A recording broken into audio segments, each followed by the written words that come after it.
So I know it's not Pride Month.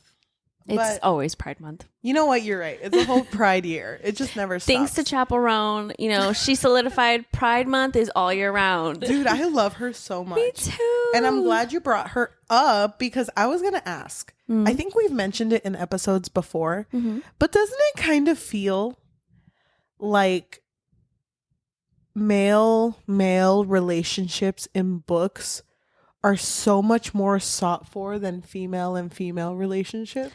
Yeah, I have noticed. But you brought something up. I don't remember what it was. You mentioned something. Oh, you mentioned that there was a creator that purchased a book and then wanted to return it because she thought it was going to be two guys in the love story, but it ended up being a straight love story. That's weird. You know what? Like, and then don't you remember that people were upset because, whoa, I'm totally blanking on the title of the show. First Kill, the one with the V.E. Schwab one? V.E. Schwab, yeah. So there was a book, short story, by V.E. Schwab that was turned into a Netflix series. And after the first season, it was canceled. But I mean, I feel like Netflix is canceling everything. It's so annoying. Yeah. And then when it was canceled, people were really upset on Twitter because they were saying, oh, but at the same time, Heartstopper keeps getting renewed. Or there's more praise for Heartstopper. It's just so weird because even you had mentioned before, it seems as if male and male relationships are sort of fetishized. Oh, yeah. That's definitely what it feels like sometimes. It makes me sad. It's hard. It's hard to say because obviously this is a difficult topic because we're not saying don't read it. We're just saying it's weird when that's all you want to read. And then, we've seen people who will talk shit about like a gay love story if it's two women, or they just won't read it because they're not interested in it. Mm-hmm. And that's just weird. Like, why? Why aren't you interested in it? Yeah. Two women can love each other. Thank you. Happy Pride Year. Happy Pride Year. It's weird. Yeah. It makes, I think I talked about it on this podcast once, but that just really sticks to me with, it always feels like kill your gaze is something that's super big that I think straight creators accidentally write it most of the time. Yeah. On accident. A little bit. But it, to me, feels like it happens to women often in media. Mm-hmm. It's almost like you have to make your gay love story tragic for some reason.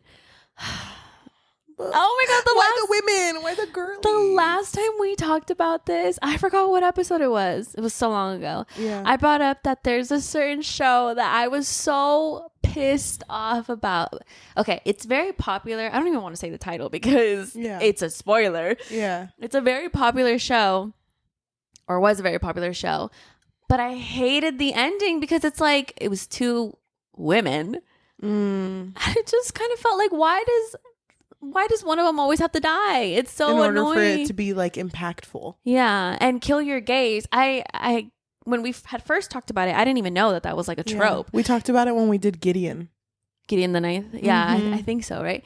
So kill your gaze is basically just that trope of one of them not surviving. Yeah. And in a gay love story. And I mean, it happens with men too, but I just feel like not enough people. They don't let women get a break. They don't let women just love each other and it just be okay. No big deal. I appreciate though that now books are becoming more, the relationship aspect of books doesn't have to be the main focal point all the time. Yeah. So if you are in a relationship in a book, then it's like, it is what it is. It's a part of you.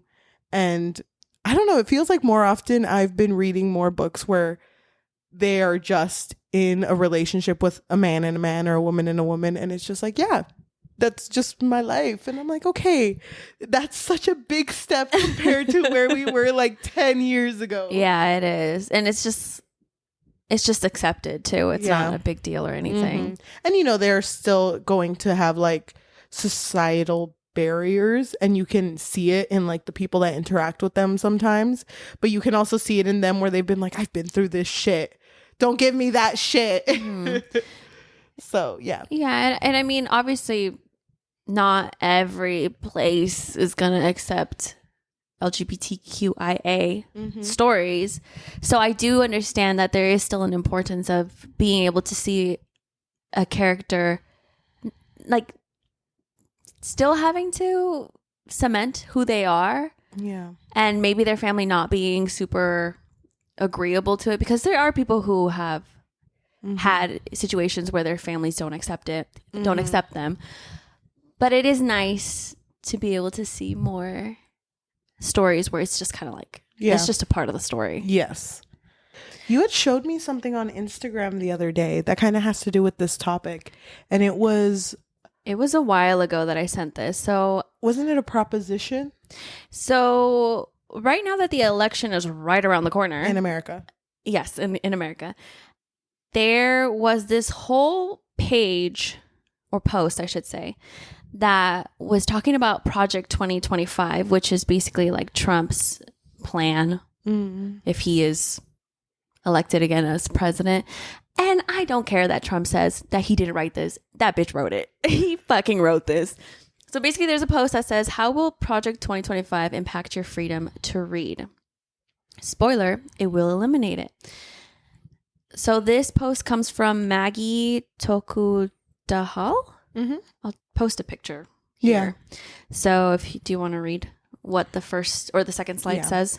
Pornography manifested today in the omnipresent propagation of transgender ideology and sexualization of children has no claim to First Amendment protection. Its purveyors are child predators and misogynistic exploiters of women. This is the Project 2025 on page 5. So basically what they're saying is all LGBTQ plus content will be regarded as pornography. This is already the pernicious lie being used to ban books all over the nation. First Amendment rights will not apply, meaning we will no longer have freedom of speech to protect us. So they're saying that anyone who writes LGBTQ, whether it be considered a spice book or even like a children's book, that's going to be considered pornography? Yeah, just because it's an LGBTQIA book. Do you remember that one book that was titled This Book is Gay? Yes. That book has been heavily banned. For example, I think it was banned in Florida, or they were debating whether or not to ban it in Florida. And I haven't read the book, but the way that people have described it, it's more of like an informative book. It's not really like a like a smut-filled book. It's just meant to teach. Well, even that one book that a lot of kindergarten teachers have, it's the two penguins falling in love. They're two male penguins. Oh, I didn't know about that one. Yeah, it's no longer allowed in the classrooms. But two male penguins do fall in love. I know. And it's based on a true story. These two male penguins that never wanted to be separated. They were in a zoo, right? Yes. Yeah. There was that book I know about that's been banned. And the other one that's been banned is the one about crayons. And it was a red crayon and a blue crayon that are born. But the red crayon wants to be a blue crayon. So they let the red crayon wear the blue crayons like the sleeve? Yeah, and I don't know the rest of the story, but it's supposed to be talking about transgender, identity. Yeah. And that one is banned. Really? So I know a lot of books that are banned because it's very much like, this is what you're allowed to say and show kids. This is what you're not allowed to. And there's so many books that I think would help the youth right now that I can't have. You can't show them. No. That makes me so sad. Yeah, but we're now in a time where, I don't know, elections are so important. And I feel like you have to be very well informed before you vote because things like this feel like they get snuck by. Yeah. Because there's so many other big ideas that are being pushed for the elections where you're not really going to check what changes they're making to the First Amendment. Yeah, I mean, I feel like you need to actually like research it. And then what happens to the authors of these books? Because some of these authors are writing children's books with LGBTQ. Does that make them sex offenders now? Wow. And then does a teacher become a sex offender for having that book in their classroom? I think that would be what it means. That's right? crazy. That's crazy. That is crazy. But yeah. Oh my God. I don't know. Like, it's very scary to think about what our future could look like. Mm-hmm. So, register to vote if you live in the States. Dude, I know. It's really hard to segue out of this. When concerning... Okay. It's like if we had a chalkboard, just erase it off of your easel right now. I don't remember if that's what it's called. And then I just want you to write, big letters, all capitalized, women. You think a book about women can fix your life? Yes, I do think so. Thank you. I am your host. Whoa. Hello. Welcome to the Book Fix Podcast, a podcast where we fix lives one book at a time. I'm your host, Cheli. And I'm your host, Yajaira. And today we're actually not talking about a book. It's just about women. It's just about women. Welcome to this special episode of women. Brought to you by women. Brought to you by women. And you know what? Might as well just sprinkle a book in there. Today we're doing a recommended book. Yes, it was recommended to us on our Instagram DMs. Mm-hmm. Well, while you're looking it up, I had thought with the way the person worded this, I thought they were the author of this book. Yeah, you did think. I did not see that at all. So this book was recommended to us by Zoe NG. They wrote us a really nice DM on Instagram, and I did not get the vibe that they were the author. I did. I was like, oh my gosh, I'm nervous. They literally said the author's name. I'm nervous. Such a big person talking to us. Thank you, Zoe. You are big in my heart. I love the cover of this book. What do you love about it? So much. I love the colors. It's such a good vibe. I'm gonna post it right here.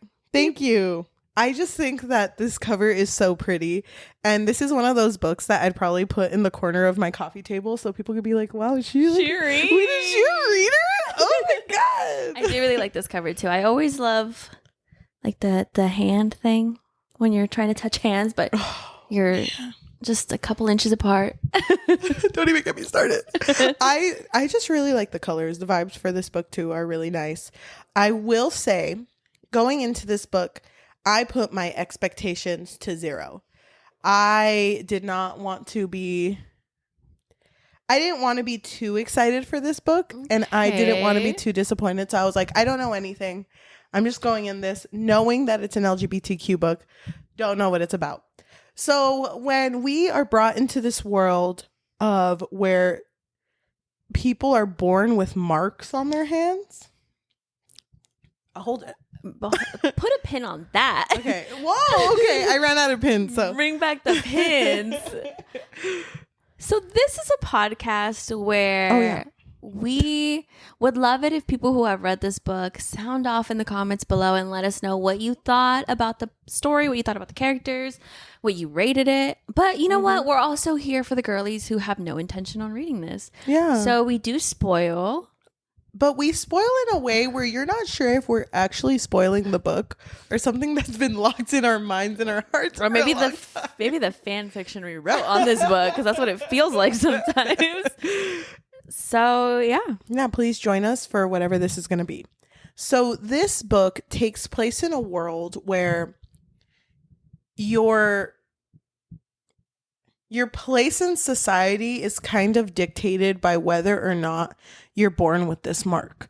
Yeah, so people are born with marks, and every mark represents a different thing. It could be like different elements. Mm-hmm. It's kind of like a variation of things, but it's not just the marks. I mean, it's great if you're born with a mark, right? It's a huge thing, but it's also finding your soul bond, like the other person that completes your mark. And it makes you stronger when you find them too, right? Yes, it does. So you're able to have more control of your power, whatever it is. And so once you make that soul bond, then that's when you're more, I guess, more powerful. But you know what's kind of funny though? What? This felt like such a high stakes thing. Like, if I want to achieve my full potential, of course I'm going to have to find my soulmate and then just never really separate from them, you know? Mm-hmm. But then our main character, Ruti, she doesn't have a mark. She's a markless. Mm-hmm.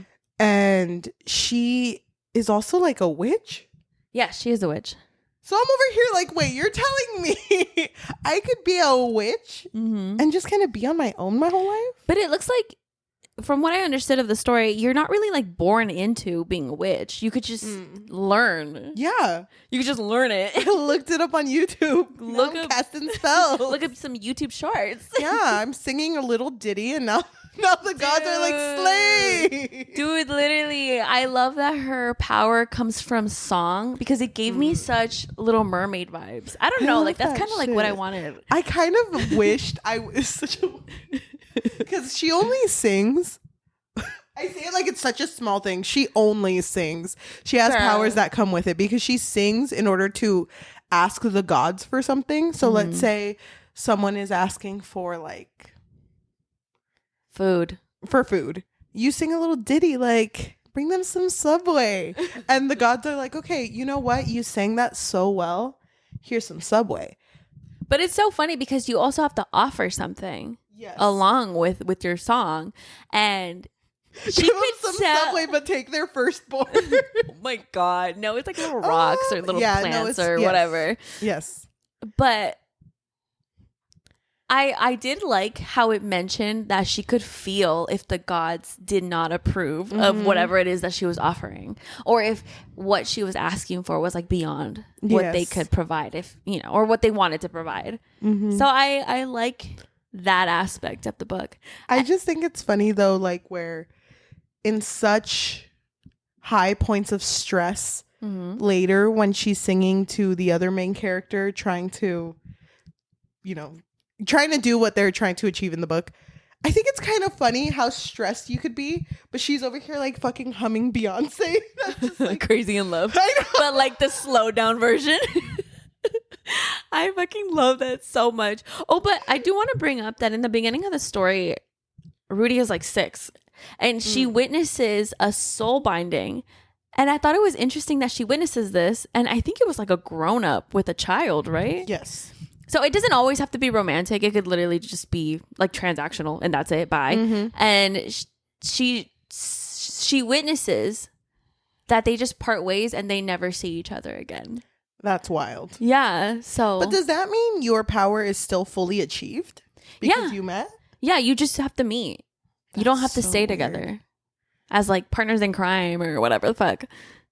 That's so weird to me. But it's also very sad because Ruti talks about this feeling like, I'm never going to know what that feels like. And there's so many... She got FOMO. I do. I know. drawing the mark with a Sharpie.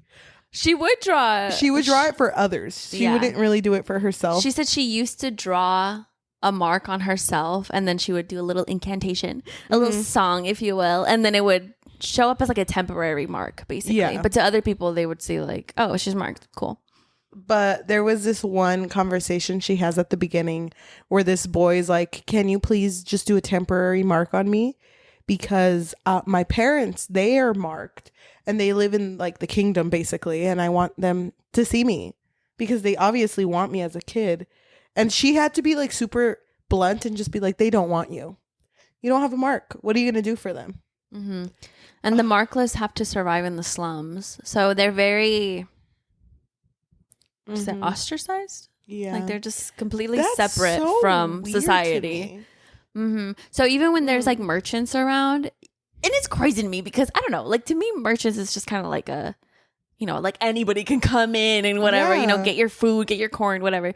But even the merchants will be like, no, Mark, get the fuck out. Get the fuck out of here. I just want corn. I know.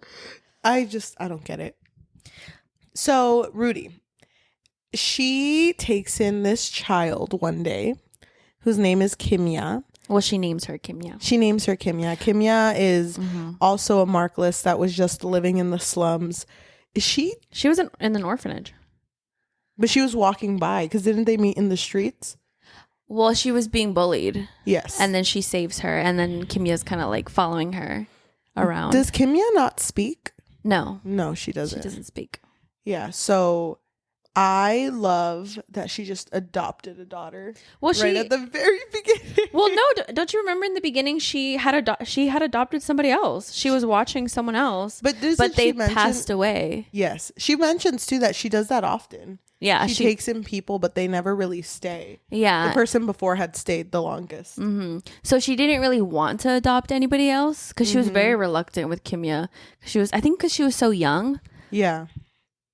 But Kimya didn't go. No, she stuck around. I loved Ruti and Kimya's relationship. Me too. In this book so much. Yeah, they were so cute. I love the sisterly bond that they formed. Yeah. So, main point of the story.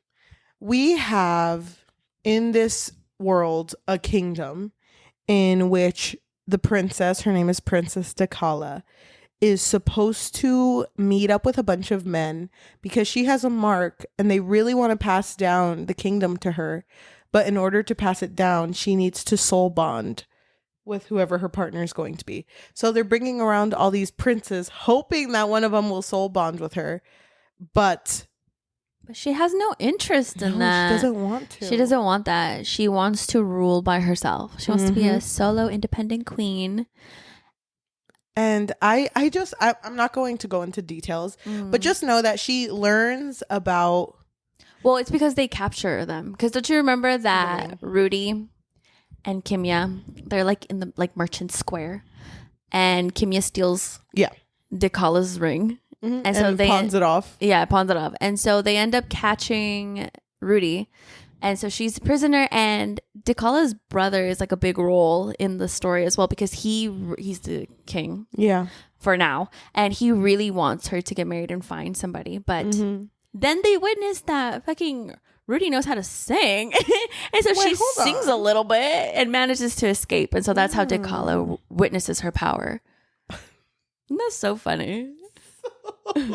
I just can't. I've been really into listening to Beyonce recently. Oh, so you're just picturing just Beyonce? Yeah, she's just sitting in her cage. I woke up in the kitchen. She's like having a moment, and they're like, "Damn, oh my God, wow. Look at that! She's so talented."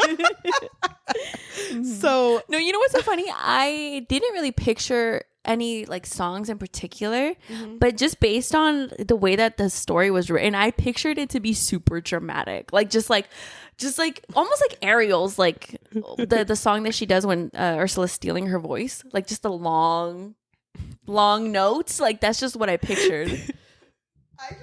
That's so funny because I pictured the exact opposite.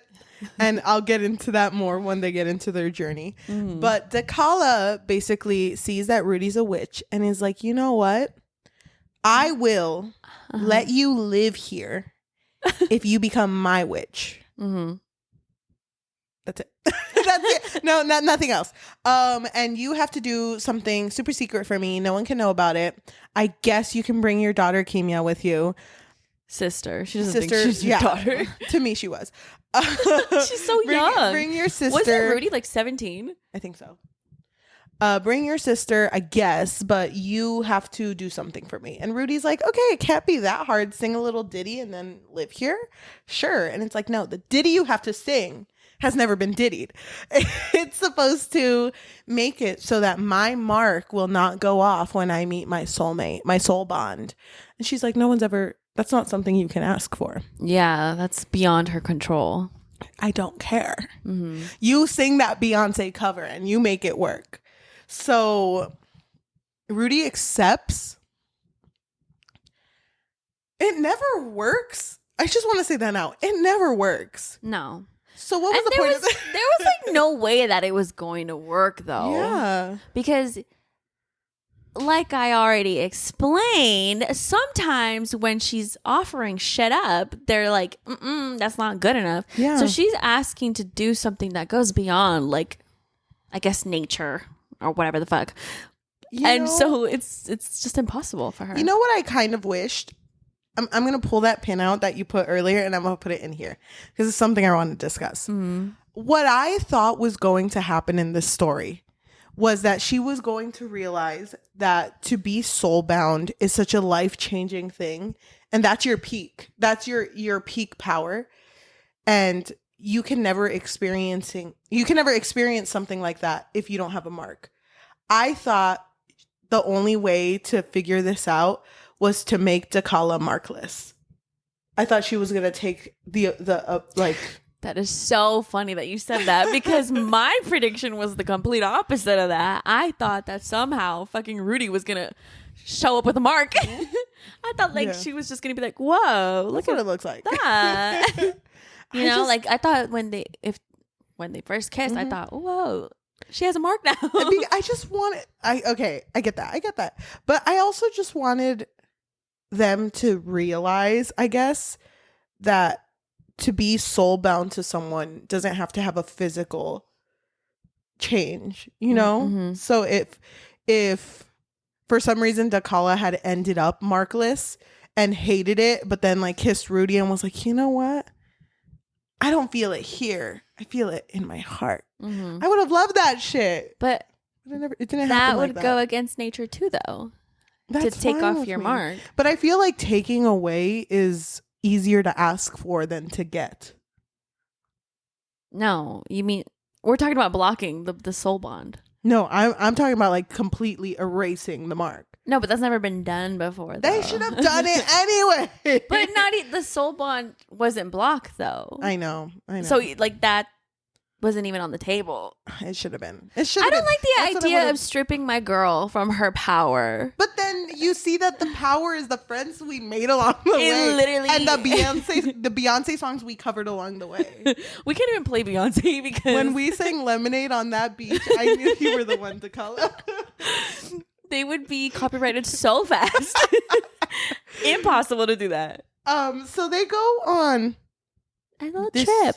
They go on this little trip where they have to go talk to other witches, right? Is that the point of their trip? Well, first, Ruti is staying in the castle with Kimya as well. And I thought it was interesting that all of the servants were kind of just like, oh, wait, you're markless? Okay, chill. Right. Cool. I mean, if Dekala's chill with it. But also, Dekala has a lover, Oren. Yeah. How'd you feel about Oren? I actually liked Oren. I do. I really liked Oren. But I mean, when he was first introduced, I was like, oh, this guy is stupid. But like, stupid because I knew that she didn't actually love him. Like, I knew. Dude, I was shook at that revelation. I was like, no, something about this guy. You thought it was a love story between Oren and Dekala? Yeah, I just kind of like him awkward and strange. Their ship name is Decorin. You know what? Suddenly it's not my favorite. Oh, wow. You prefer Orkala? Yeah. No, but she didn't want to soul bond, and she wanted to end up with who she wanted to end up with, which was Oren. And that was her main bodyguard. Slay. That's my fave. That is a good trope. I don't remember the point of the journey that they go on, but I do know that Ruti, Dekala, Oren, and Kimya go on this journey. Is it to go talk to other witches? Don't you remember that they had made a journey because they wanted to find the witch that taught Ruti how to be a witch, basically. Oh, and it was an old man. Yeah, you're right. So he was old when he taught her. So she already knew that he was going to be alive, but they still made the journey, and they ended up finding somebody else. Right? It was like not a child, but a young man. Yes. And I think he helped them figure out that if they were to travel to a lake or a river, I think it was a river, they would have to like put the river, the water in a bottle, and they could offer that to the gods for, and maybe it'll work. Maybe, like, they don't even know for sure. It's so funny that this story was built on so many maybes. Also, I couldn't stand. That's basically the point of the trip. They go do this trip, they walk back to the river, and then they walk back to the kingdom. Doesn't matter how they got there. It doesn't matter what happened in between. There's one part I want to talk about, but hold on to it. There was one scene in their trip where they were ambushed, I think. And Dekala's a fighter. So she's out here fucking fighting. And Oren, too, he's a bodyguard. He's got his shit together. And I think his power is lightning. Yes. And hers was wind. And Kimya, I think, hides, which is fine. I think she hides with, like, the horses. Whatever. Doesn't matter what's going on there. I'm just embarrassed. Why? Like secondhand embarrassment. Imagine seeing a fight and you're like, all I could do is sing. Oh my God, you're right. What do I sing? Oh my God, so much pressure. I've never sang for my life. Fuck. It's just them fighting and her singing the "You're gonna go far, kid," and it's like, what the? Why are you singing emo? Where were you? Oh, shit, keep going, Ruti. Fucking killing that shit. Wow, I didn't even think about that. I thought about it because there was one part. I think it was when they were fighting, and she was singing in order to like protect them. So just imagine, like, I don't know, because she put like a force field around them. Yeah, let it go. So she's singing over here, and then for some reason, Dekala and Oren started singing too. And I'm just kind of like, excuse me, it's actually not a trio. It's not a duet either. From what I remember, Elsa sang by herself in this song. Thank you very much. It's like, I'm not doing for the first time in forever. I'm doing Let It Go. That's a single. It's a solo. That shit hurt me. That's I so actually fucking had funny. to like put the book down for a bit, and I was like, I don't think I even processed that they were singing. I was just kind of like, yeah, in unison, choir. No, well, the choir comes up later on, so maybe they wanted to do a little foreshadowing. I hated it so much. But I think it helps her like amplify her voice. That was the point. That was the point. Well, I think the gods might like a little. I don't know any of the words to Beyonce. I'll just try my best. To the left, and he's like, to the. He's like, wait, slow down. Hold on, fuck. Let me write the lyrics down on my arm. Yeah, I couldn't stand that shit. But yeah, I kind of agree with you though, where the whole like trip did feel kind of pointless. Yeah. Because so don't they go back home? They get caught and then they're forced back home. Well, no. First they go back home, and then that's when, suitors are coming in, and fucking Ruti starts pretending to be Princess Dekala, which, I mean, girl grew up in the slums. She does not know how to be prim and proper. And so she's over here, obviously, like, kissing these boys, and nothing happens because she's Markless. Yep. And I forgot why, but all of a sudden, they have to run from the brother? Yes. I don't remember why either. I don't remember. Oh, I think because he's going to bring a prince, right? Torvin? A prince is going to come, and they're like super sure that this is her soul bond. You're right. And she being Dekala is super scared, and she's just like, no, you know what? I got to go. I got to run because I'm not doing this. And she realized that she is powerless to do to block the soul bonding. Before that, too, on their trip back home, Dekala and Ruti had a moment in one of the the saving boats. I forgot, lifeboats. I don't know why I call them saving boats. Same shit. I mean, they had a little moment in a lifeboat. Mm-hmm. They kissed while Ruti hummed Ariana Grande. Oh my god. One last time. Like, Ruti, you're ruining the moment. Yeah, they kissed. But I remember this book being a like slow burn because Ruti hated Dekala in the beginning because obviously Dekala was not very nice to her. So it was a slow burn. It was a slow burn to the point when they kissed. I was also just kind of like, wait, don't we hate her? I know, wait. Aren't we mad at her right now? Why are you humming into her? Why are you whispering sweet nothings into her ear? A little weird. Yeah, so it didn't really hit me until near the end of the book when Dekala was like, there's no point in me trying to hide from my soul binding anymore. Thank you. I'm just going to go deal with it. Like, there's nothing else we can do. And then she totally just... But she doesn't really have a conversation with her. Not really. No. Because Dekala completely switches up. She switches up on everybody. And so now she's talking to Torvin, which is the prince of whatever kingdom. And he's very smitten by her. So they're kissing and shit. Or no, they're not kissing. No, I think they do. Is it like a different kiss? Is it like a different kind of kiss? More passion? Yeah, but they don't touch hands because they don't want to. So they're just hands out. Hands behind their backs. I think it's so funny how throughout the entire book, Ruti and Oren never saw eye to eye. But they Until the end.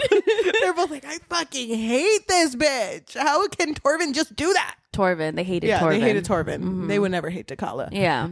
I love that. I loved Oren and Rudi's friendship near the end. Me too, but can I just say I was getting secondhand embarrassment with Ruti when she would witness Dekala and Torvin like having dates or whatever, and she would run and be like, this man is putting Markless as slaves, and they would be like, okay, everyone, no one likes the Markless. Listen to me.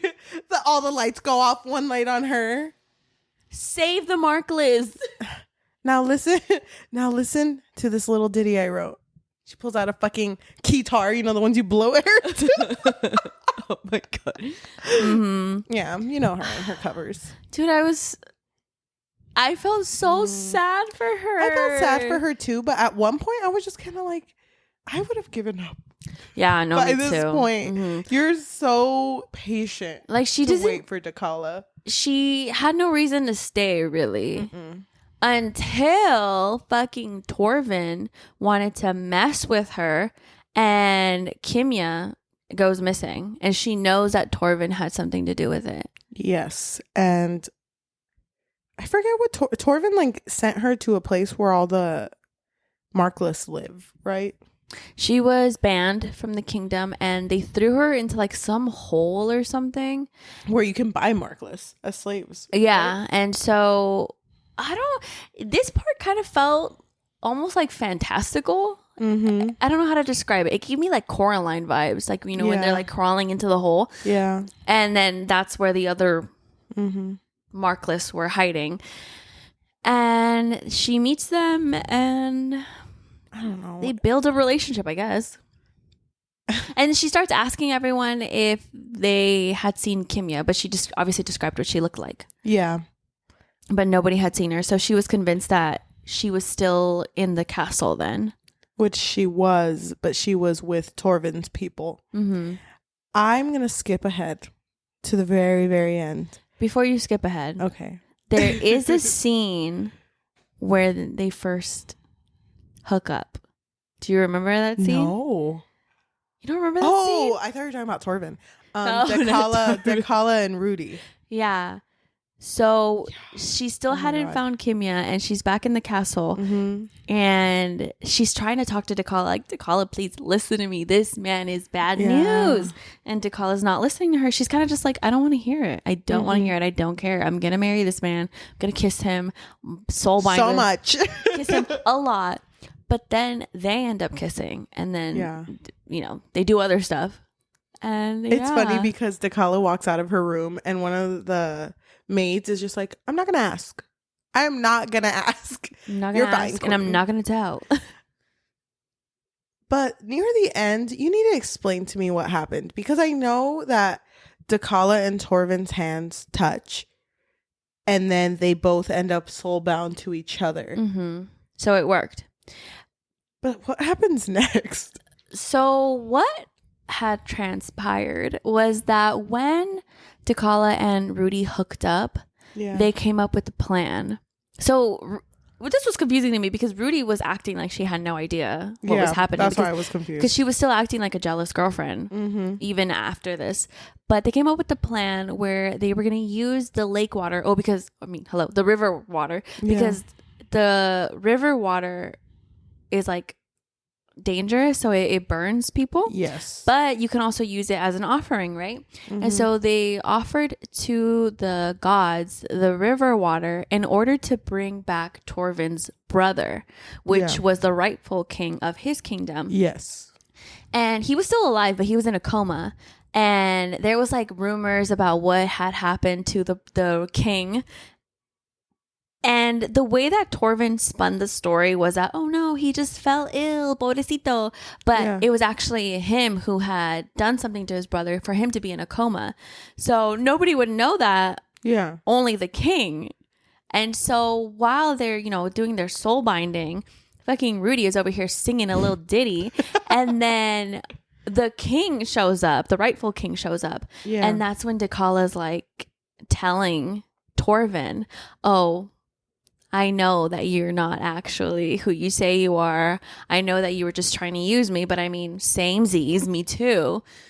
And Torvin, it like turns into like a whole battle because I remember Ruti singing and everyone singing with her again, a whole choir. All of the Markless were there singing with her, and Kimya was there. Can you stand up? Shut up.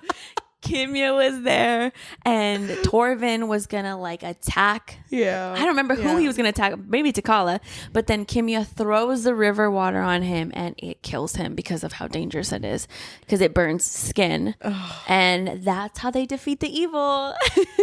And at the end of the story, just to wrap it up, Dekala is now the rightful queen. But she doesn't marry Oren. Oren actually, he had soul binded with someone in the past. But wasn't he the one that they had showed in the beginning? I think it. No, it wasn't him because he had soul binded with a girl, and then they just kind of went their own ways. But it turned out she was one of Torvin's people. Oh, one of his bodyguards. Yeah. So they ended up together. And Dekala just was alone, and Ruti. Every once in a while they would just like hook up, like very friends with benefits type thing. But Ruti wanted more, and Dekala just tells her like, you can never expect more out of me. And the reason why Dekala was this way, and I do like this backstory because when Dekala opened up to Ruti, I kind of really felt for her. Yeah. She basically told her somewhere in the middle of the story that she never wanted to find her soul-bound person because she never wanted to give in to love. She didn't want to spiral because of losing her love, because she witnessed her, I think it was her mother that passed away, right? And it completely derailed her father, and he was a different person because he lost the love of his life. And so that was why Dekala had decided, you know what, I don't want love, I don't care for it, I don't want someone to have that much power over me. And so she tells Ruti that you're needed where all of the other Markless are, where they were having like the Markless slavery trade. No, she doesn't tell her, someone else tells her, someone else in the council. But Ruti tells her that like, I'm going to this. And Dekala doesn't really say anything. It's just kind of like, okay. She kind of presents it as like well, do you want me to go? Because they're having this friends with benefits relationship, but she knows that Dekala does want more with her. Yeah. But she's very cold. So she asks her, do you want me to go? And Dekala's just like, well, if you want to. It's up to you. And at the very end, when Kimya and Ruti are leaving, Dekala runs out and is like, I have a song for you. She's the one who's singing instead. Is that Beyonce? No, she basically tells her like, I want something with you. And she stays. Yeah. And they live happily ever after. The end. The end. Go ahead, Queen. How did you feel? I felt very torn. I really did like Dekala, because at first I couldn't fucking stand Dekala. I was like, Dekala is such a bitch. I can't stand her. And I also couldn't stand Ruti during her whole jealous phase. That is so funny. I thought you loved jealousy. I do, but she was kind of pathetic. I get it. Oh gosh. So there was a lot of moments where I was getting secondhand embarrassment, especially in the jealousy moments near the end. But I did really care for the characters and the relationships that they formed. Like I also really liked Oren and Ruti's relationship because I thought it was funny because he was still in love with Dekala, but he was kind enough to kind of let her go because he witnessed that there was love between Ruti and Dekala. So he was kind of just like counting my losses then. It's cool. And then I thought it was funny when she was being cold with Ruti and he was like, damn, I've been there. I know what that's like. And obviously I really liked Ruti and Kimya's like sisterly bond because Ruti was very persistent and she would do anything to find Kimya like at the end when Torvin had her. And I did grow to like Dekala and Rudy's relationship because there were moments where I was like, damn, girl, stand up. Don't embarrass me like this. Yeah.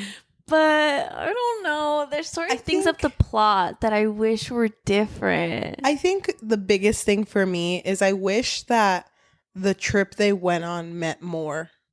But it did. They did use the lake water, river water, whatever the fuck it was. That could have been obtained differently. Like the whole trip, I wish there would have been more moments of seeing each other as people and not just like, wow, vulnerability because we share a bed and that's Dekala. And it's like, but I want more than that. She grew to respect Dekala because Rudy hated Dekala in the beginning. But during this trip, she grew to respect her because she saw how well of a fighter she was and how she treated Kimya. Because that was a big thing to her. Mm-hmm. I don't know. To me, that wasn't enough. I really liked that one scene. And it was near the beginning of their journey when they were still in the slums where Rudy had once lived.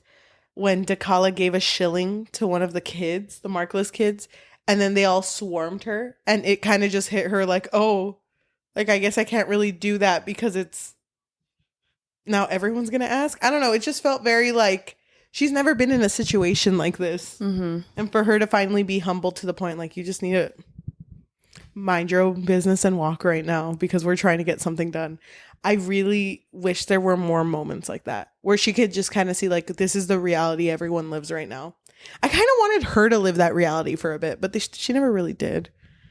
But that's why I wanted her to be Markless. I did. I wanted it to not matter to her. That's one of the tropes I hate was when they steal or when they lose their power. I want that shit. I don't. I'm so glad that didn't happen. Actually, you know what? I give it another star just because that didn't happen. Thank you, CG. Did we ever Did we say the author's name of this book? I don't think we did. CG Malburi. Sorry about that. Sorry, it's because we love the cover so much. I think overall, I'm happy to the person who recommended this to us because I love the cover, but I haven't seen anyone talk about this book. No, me neither. I don't think I would have picked it up for myself. Mm-hmm. I enjoyed reading it. Oh God. But there's just so much I wish that would have happened differently. That being said, I think I would give it like a 2.5.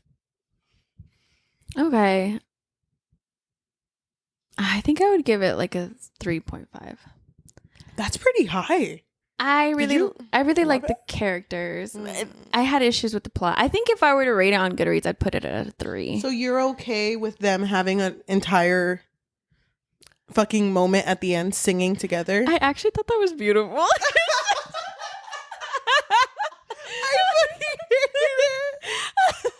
Everyone clap. Because it was all the it's some kind of love. You know what it was giving me? And I think that's why I liked it. Because Go ahead. You're making fun of me. No, I'm not. Go ahead. It gave me the same vibe as Pirates of the Caribbean. I think it was the second one. In the beginning, when the pirates all sing together as they're being hung.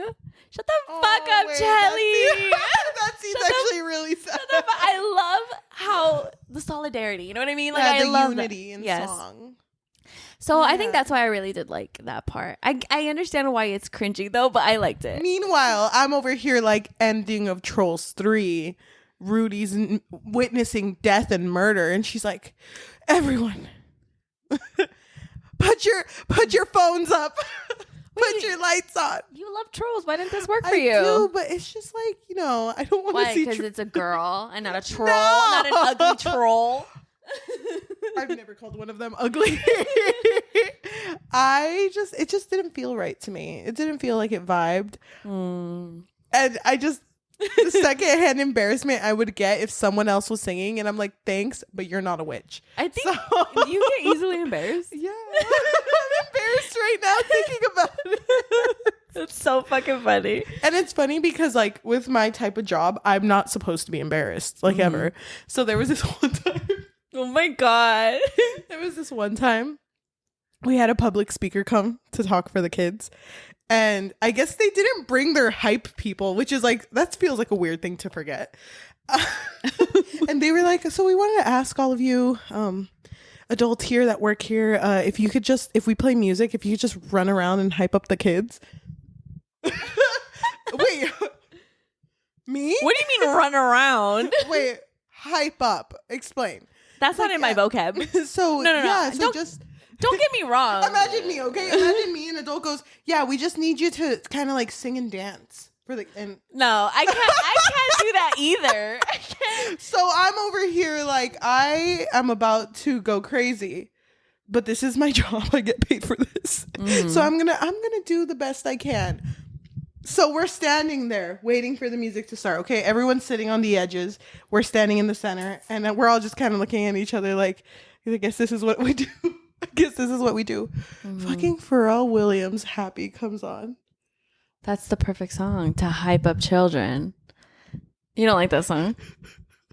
Well, now, because I've heard it so often, I'm like, oh, it's part of my life. in my veins. Fucking that song playing in the background, and I'm just like, yeah, everyone, hands up. You wanted to die. So I guess the reason I don't really like Ruti singing is because when I look at her, I see myself. Don't get me wrong, like that shit would embarrass me too. Like if I was in that position and I had to hype and what am I, a fucking DJ? No, that's not me. But I like seeing the unity, like you said. No, I do too. I've had moments where song brings me together, and I really I know it puts my pieces back together. No, I've had moments where like I have a video of me singing with my kids. And the last time I watched it, I cried. So, there is that, but I guess it just depends on the song. It has to be a good song. That's why. See, you were picturing the wrong playlist. That's why. No, you're right. It's all on you. Hold up. 2.5. Change that to a 5.5. Oh my God. It's over. You're such a liar. 5.5? Yeah, it goes over it. It goes over. Good for her. I would say 2.5, but if I were to rate it on like Goodreads, maybe a 3. Okay, I think I'd be okay with that. A 3 on Goodreads as well. Well, that being said, thank you so much for requesting this, yes. Zoe. Thank you. It was fun to talk about. If you are listening to us in audio form, whether that be Spotify, Apple Podcasts, Amazon Music, or anywhere you get your podcast on, thank you so much. If you can please leave a review. You do that by clicking our name and it like takes us to our main page. You can do that right now and then just clicking 5 stars. That would be amazing. Also, if you would like to leave a recommendation, please just let us know what you want us to read next. We are currently accepting spooky requests because it's spooky season. I've already started reading some spooky books and I'm scared all the time. So that's so funny. That's me. If you want to support us and they have a little bit of extra money, what can they do? So we do have a Patreon, and at the moment there's not a whole lot on there, but if you just want a way to show that you appreciate how much we post, you can find us on patreon.com/bookfix. But if you don't want the commitment of monthly, then you can find us on buymeacoffee.com/thebookfix or coffee, ko-fi.com/thebookfix. If you want to support us on YouTube, first of all, thank you so much if you're watching. If you can like, comment, subscribe, and hit that notification bell because we post every Tuesday and Thursday. If you want to support us on social media, we do have an Instagram and a Threads and a Goodreads at the Bookfix Pod, THEBOOKFIXPOD. And we also have a TikTok at the Bookfix, THEBOOKFIX. Thank you. Okay, so we are going to read some reviews about this book. We're going to read a positive and a negative review. Yes. Which one do you want? I'll do positive. No negativity here. Okay, I'm gonna look through the 2 stars now. Colleen T. Sullivan gave this a 5 out of 5 and said, brilliant. It captures your attention from the start and holds on to you throughout. The characters come alive on the page and their anguish is felt. It's a visceral experience. You feel as though you are on this journey side by side. That's why I felt very embarrassed because I was there. Thank you. All right. So there were no reviews with 1 star, so I'm going to read a 2-star review. It comes from Ka. They wrote, I found the premise, world building, and even characters highly Highly intriguing in theory, but none of them really lived up to their promise. Although the system of marks caught my interest from the blurb, I felt that the author missed some opportunities to be really creative with it. For instance, I would have loved the marks to correspond to something more interesting than fire, water, air, earth. And I was left with a lot of unanswered questions about how it all works. For instance, do Zadeshi women never touch each other's hands? Or is there something else that prevents the Zadeshi from having same-sex soul bonds? I actually liked both Ruti and Dekala as characters, but the romance between them was unconvincing. It was hard to see what appealed to Ruti about the air except that she was pretty. Dekala's ruthlessness, while not great for the romance, did make her an interesting character, but I thought her characterization was inconsistent in several places, and overall I would have preferred a stronger sense of her motivations and values. Finally, the pacing of the plot was uneven, with a lot of the action packed into the second half of the book, and I disliked how much of the climax was dependent on concealing the POV's characters' thoughts and plans from the reader. I think this could have been handled better to maintain some suspense without giving the feeling of being disingenuous by withholding crucial information. Thank you so much for listening, and we will see you next time. Bye. That was something we forgot to bring up. The entire idea of why they didn't think same-sex relationships would work, and they both had a moment where they spoke to a lesbian couple, and they were just kind of like, yeah, we were soulbound together, it's not unusual, like it happens. And then they both just had, Dekala and Ruti had a moment, they were like, oh wait, so you can like kiss girls and it's like, and it's chill? It's chill? Wait, we're allowed to? No one's mad about it? I guess I would have to test it out with someone, I don't know, with Dekala. I mean, there's some pretty lips right over here. Or it's just like, it's like, oh my god, thank you. Thank you. That's the sweetest thing you've ever said about me. You know what's funny? I could have sworn that there were more powers from just the elements. Were there not? I don't think there was. It was just... Honestly, I even forgot this story had powers until you mentioned it. And I was like, thunder. Thunder, lightning, air, water. It was just weird to me that they had this idea of powers, but witches could still exist. Like, I would think... I mean, how often do you need to use a fire power? You know what I mean? Often. How many fire power people do you need in one kingdom? A lot. I would understand water if you can drink it, but I don't know. Where's the water come?